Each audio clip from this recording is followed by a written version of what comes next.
தமிழக முதலமைச்சர் மு.க.ஸ்டாலின் அமெரிக்காவில் 17 நாள் சுற்றுப்பயணம் மேற்கொண்டு விட்டு நாடு திரும்பியிருக்கார்.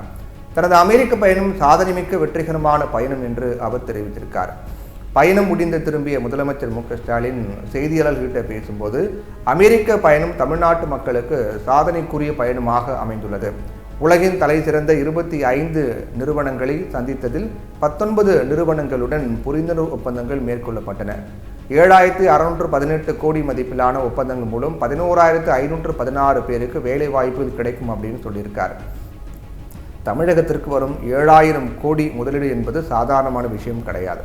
இதன் மூலமாக கிடைக்கக்கூடிய வேலை வாய்ப்புகள், கட்டமைப்பு மற்றும் சந்தை பொருளாதாரத்தில் ஏற்படுத்தும் தாக்கம் ஆகியவற்றையும் கணக்கில் கொண்டால் இது ஒரு குறிப்பிடத்தக்க முதலீடு அப்படின்னே கருத வேண்டியிருக்கு.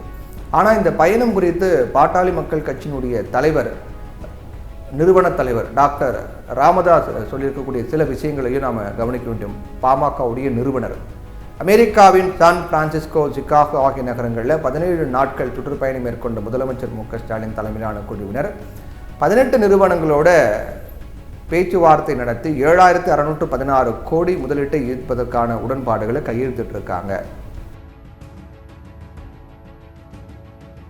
ஒப்பீட்டளவில் பார்க்கும்போது இது மிக மிக குறைவாகும் என்று ராமதாஸ் தனது எக்ஸ் வலைதள பக்கத்தில் பதிவிட்டிருக்கார்.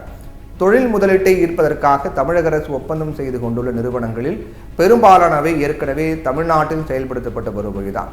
அந்த நிறுவனங்கள் குறிப்பாக தகவல் தொழில்நுட்ப நிறுவனங்கள், செயற்கை நுண்ணறிவு தொழில்நுட்ப உள்ளிட்ட ஆராய்ச்சிகளை மேற்கொள்வதற்கான மையங்களை அமைப்பதற்காகவே முதலீடு செய்ய முன்வந்திருக்கின்றன என்று அவர் சொல்லியிருக்கார்.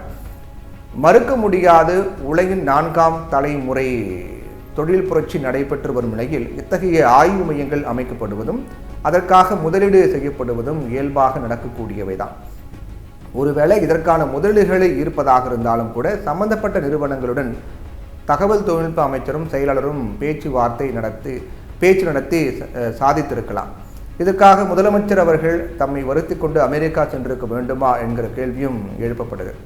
தெலுங்கானா முதலமைச்சராக கடந்த ஆண்டு பொறுப்பேற்ற ரேவந்த் ரெட்டி கடந்த ஆகஸ்ட் 4ஆம் தேதி முதல் 11ஆம் தேதி வரை 8 நாட்கள் மட்டுமே அமெரிக்காவில் பயணம் மேற்கொண்டு 31,500 கோடி மதிப்பிலான முதலீடுகளை ஈர்த்து வருகிறார்.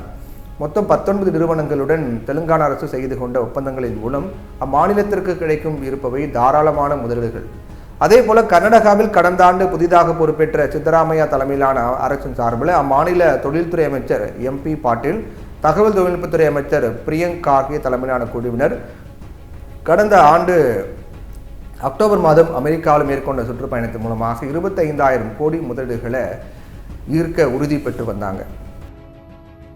சுவிட்சர்லாந்து நாட்டின் டாவோஸ் நகரில் நடைபெற்ற உலக பொருளாதார அமைப்பின் 54ஆம் மாநாட்டின் போது மராட்டிய முதலமைச்சர் ஷிண்டே தலைமையிலான குழு மொத்தம் 3.53 லட்சம் கோடி மதிப்பிலான முதலீடு ஒப்பந்தங்களில் கையெழுத்திட்டாங்க. அவற்றின் பெரும்பாலானவை அமெரிக்க முதலீடுகள் ஆகும். இந்த மாநிலங்களுடன் ஒப்பிடும்போது அமெரிக்காவில் தமிழகம் ஈர்த்த முதலீடுகள் மதிப்பு ரொம்ப குறைவு அப்படிங்கிற ஒரு ஒப்பீடும் சொல்லப்படுது. கர்நாடகா, மகாராஷ்டிரா மற்றும் தெலுங்கானாவில் இருக்கக்கூடிய கட்டமைப்புகள், தொழில் முதலீடுகளுக்கு சாத்தியக்கூறுகள், தட்பவெட்ப சூழ்நிலை போன்றவையும் கருத்தில் கொண்டால் ஒப்பீடு என்பது சரியா என்கிற கேள்வியும் எழுது. அதே நேரத்தில் தமிழகத்தின் கட்டமைப்பும் போக்குவரத்து வசதியும் தொழில் விரிவாக்கத்திற்கான நகரமைப்புகளும் சரி செய்ய வேண்டியிருக்கிறது என்பதையும் அரசு கவனத்தில் கொள்ளணும்.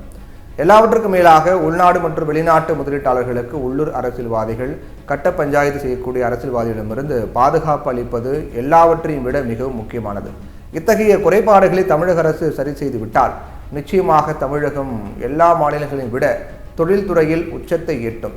ஏன்னா தமிழகத்தில் தான் எல்லா மாநிலங்களையும் விட கல்வியும் திறமையிலும் தகுதி வாய்ந்த இளைஞர்கள் அதிகமாகவே இருக்காங்க.